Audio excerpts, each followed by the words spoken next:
여러분, 우리가 매일 쓰는 인터넷 보안이랑 또 비트코인 있잖아요. 이 둘 다 사실은 암호화기라는 똑같은 기술을 기반으로 하고 있거든요. 근데 진짜 재밌는 건 신뢰라는 걸 대하는 방식이 완전히 180도 다르다는 거예요. 한쪽은 신뢰를 증명하려고 암호학을 쓰고 다른 쪽은 아예 신뢰가 필요 없게 만들려고 쓴다는 거죠. 그러니까 이게 바로 오늘 우리가 풀어볼 핵심 질문이에요.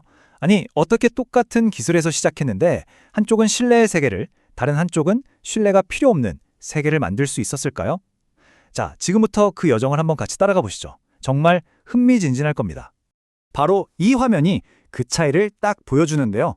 왼쪽의 인터넷, 그러니까 HTTPS는 암호학으로 네, 제가 여러분이 찾던 바로 그 은행 맞습니다 하고 신원을 보증하는 데 초점을 맞춰요. 근데 오른쪽 비트코인을 보세요. 여기서는 당신이 누군지 하나도 안 중요해요. 그냥 이 돈의 주인이라는 수학적인 증거만 보여주세요. 이렇게 말하는 거죠. 와, 접근 방식이 정말 다르지 않나요? 자, 그럼 이 두 길이 이렇게 갈라지기 전에 공통된 시작점이 있었을 거 아니에요. 모든 건 정말 혁명적인 아이디어 하나에서 시작됐습니다. 바로 공개키 암호학의 등장이죠. 이 둘의 공통조상님부터 한번 만나보겠습니다. 한번 상상해 보세요. 예전에는요, 암호 메시지를 보내려면 상대방이랑 저랑 똑같은 비밀키를 가지고 있어야 했어요. 문을 잠그는 열쇠랑 여는 열쇠가 같은 거죠. 이걸 대칭키 방식이라고 하는데요. 근데 문제가 뭐냐면 그럼 그 비밀키는 대체 어떻게 안전하게 전달하냐는 거예요. 직접 만나서 주지 않는 이상 중간에 누가 훔쳐보면 어떡해요? 이게 바로 옛날 암호 기술의 아주 큰 골칫거리, 근본적인 한계였던 거죠. 그러다가 1970년대에 이 판을 완전히 뒤집는 천재적인 아이디어가 연달아 쳐져 나옵니다. 1976년에 디피랑 헬만이라는 사람들이 비밀키를 직접 주고받지 않고도 서로 똑같은 비밀을 만들어내는 진짜 마법 같은 방법을 생각해낸 거예요. 그리고 바로 다음 해에 리베스트, 샤미르, 아델만 이 세 사람이 이걸 실제로 구현 가능한 알고리즘, 바로 그 유명한 RSA 알고리즘으로 만들면서 현대 암호학의 시대가 활짝 열리게 됩니다. 이 DPL만 방식의 원리가 뭐냐면요. 마치 물감을 섞는 거랑 똑같아요. 자, 화면을 한번 보실까요? 여기 앨리스랑 밥이 있어요. 각자 자기만 아는 비밀 색깔을 하나씩 고릅니다. 그리고 둘 다 알고 있는 공통의 노란색 물감을 섞어요. 그 다음에 서로에게 이 섞인 물감을 건네주는 거죠. 마지막으로 건네받은 물감에다가 다시 자기의 비밀 색깔을 섞으면 와, 놀랍게도 둘이 완벽하게 똑같은 최종 색깔을 갖게 됩니다. 중간에 누가 훔쳐봐도 이 최종색은 절대 못 만들어요. 비밀을 공유하지 않고 공유된 비밀을 만들어낸 거죠. 진짜 기가 막힌 아이디어 아닌가요?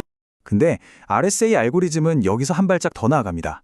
단순히 데이터를 비밀로 만드는 암호화 기능만 있는 게 아니었어요.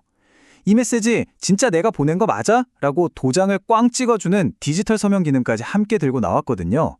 바로 이 지점입니다. 비밀을 지키는 기능과 신원을 증명하는 기능.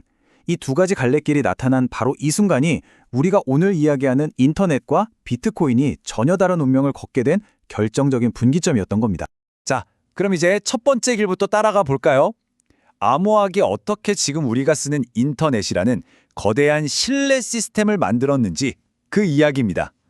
이 길의 핵심 키워드는 딱 하나예요. 바로 심판, 그러니까 믿을 만한 제3자입니다.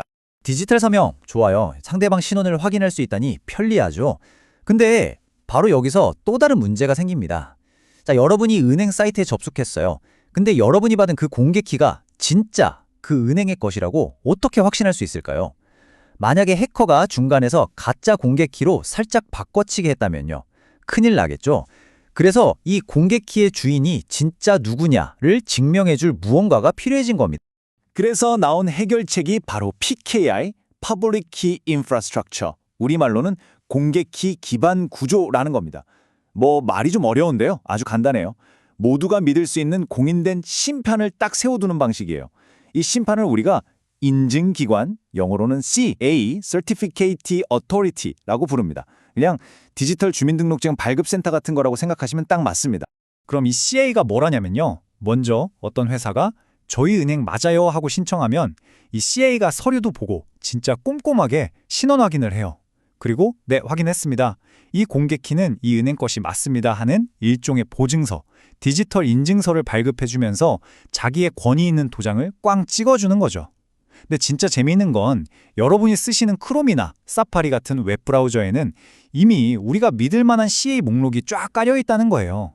그래서 어떤 사이트에 딱 접속했을 때 브라우저가 그 인증서를 보고 아, 내가 믿는 기관이 보증했네? 오케이, 안전! 이렇게 판단하고 초록색 자물쇠 아이콘을 띄워주는 겁니다. 이게 바로 우리가 매일 쓰는 HTTPS의 핵심 원리예요. 결국 인터넷이 선택한 방법은 이 신뢰라는 복잡한 문제를 소수의 공신력 있는 중앙기관에게 맡겨버리는 거였어요. 우리가 CA를 믿고 그 CA가 보증하는 사이트를 믿는 거죠. 말 그대로 신뢰를 위임하는 구조인 셈입니다. 자, 이제 완전히 반대편 길로 가보겠습니다. 분위기를 확 바꿔서요. 믿을 만한 심판이 필요하다는 그 생각 자체를 거부해버린 길, 바로 비트코인이 걸어간 길입니다. 여기서는 사람도 기관도 믿지 않아요. 오직 투명한 규칙과 냉정한 수학만을 믿습니다. 비트코인을 만든 아직도 정체가 미스터리인 사토시 나카모토. 그의 시작은 아주 근본적인 질문이었어요. 아니, 왜 돈을 보낼 때마다 꼭 은행을 거쳐야 하지? 왜 내 신원을 증명하려고 정부나 인증기관에 의존해야만 할까? 이런 중간다리 없이 그냥 사람 대 사람으로 직접 안전하게 거래할 수는 없는 걸까? 이 질문에 대한 답을 찾기 위해 사토시가 꺼내든 첫 번째 무기가 바로 해시입니다. 해시는요, 일종의 마법 같은 디지털 지문 생성기라고 보시면 돼요. 어떤 데이터를 집어넣든 그 데이터만의 고유한 지문을 만들어내요. 근데 이게 진짜 대단한 게 원본 데이터에서 점 하나만 바꿔도 지문 모양이 완전히 달라져 버리고 반대로 지문을 보고 원본 데이터를 추측하는 건 절대 불가능합니다. 위조가 아예 불가능한 완벽한 지문인 거죠. 비트코인은 바로 이 디지털 지문을 정말 기가 막히게 조합해서 씁니다. 첫째, 모든 거래의 기록마다 이 지문을 꽝 찍어서 아무도 내용을 못 바꾸게 만들어요. 데이터의 무결성을 지키는 거죠. 둘째, 이 지문들을 쇠사슬처럼 쭉 이어서 연결해요. 이게 바로 그 유명한 블록체인의 기본 원리, 해시체인인데요. 이렇게 하면 과거 기록 전체가 하나의 거대한 역사책이 돼서 절대 수정할 수 없게 됩니다. 셋째, 수많은 거래 내역들을 머클트리라는 기술로 단 하나의 지문으로 압축해서 모든 게 정상인지 순식간에 확인할 수 있게 만들고요. 그리고 마지막으로 아까 봤던 그 디지털 서명을 가져와서 내 신호는 아무에게도 안 보여주면서 이 비트코인은 내 겁니다라는 소유권만 깔끔하게 증명하는 데 쓰는 겁니다. 결국 핵심은 이겁니다. 비트코인 네트워크 안에서는요, 그 누구도 다른 사람을 믿을 필요가 없어요. 그냥 컴퓨터 프로그램으로 정해진 모두에게 공개된 수학적 규칙만 따르면 모든 게 돌아가요. 신뢰가 사라진 게 아니라 인간에 대한 신뢰가 수학적 증명으로 완벽하게 대체된 거죠. 이게 바로 무신뢰 시스템의 진짜 의미입니다. 자, 이제 우리가 탐험했던 이 두 길을 다시 한번 한 자리에 모아보죠. 도대체 왜 똑같은 암호학이라는 도구 상자를 가지고 이렇게나 다른 세상을 만들게 됐는지 그 핵심을 눈으로 직접 비교하면서 확인해 보겠습니다. 이 표를 보시면 그 차이가 한눈에 들어오죠. 먼저 주요 목표를 보세요. 인터넷은 통신 내용을 엿듣지 못하게 하는 기밀성이 최우선이었어요. 반면에 비트코인은 거래 기록이 위조되지 않는 무결성이 훨씬 중요했죠. 신뢰 모델도 완전 반대예요. 인터넷은 중앙화된 CA를 믿는 방식이지만 비트코인은 흩어져 있는 참여자들이 수학을 믿는 탈중앙화 방식이죠. 그리고 제일 중요한 신원 사용법. 인터넷은 현실 세계에 나를 증명하는 데 암호학을 썼지만 비트코인은 현실의 나는 숨긴 채 오로지 자산의 주인이라는 사실만 증명하는 데 썼습니다. 정말 다르죠? 오늘 이야기의 모든 것을 딱 한 문장으로 압축한다면 바로 이 말이 아닐까 싶습니다. 인터넷은 사람을 신뢰하기 위해 암호학을 사용했고 비트코인은 사람을 신뢰할 필요가 없도록 만들기 위해 암호학을 사용했다.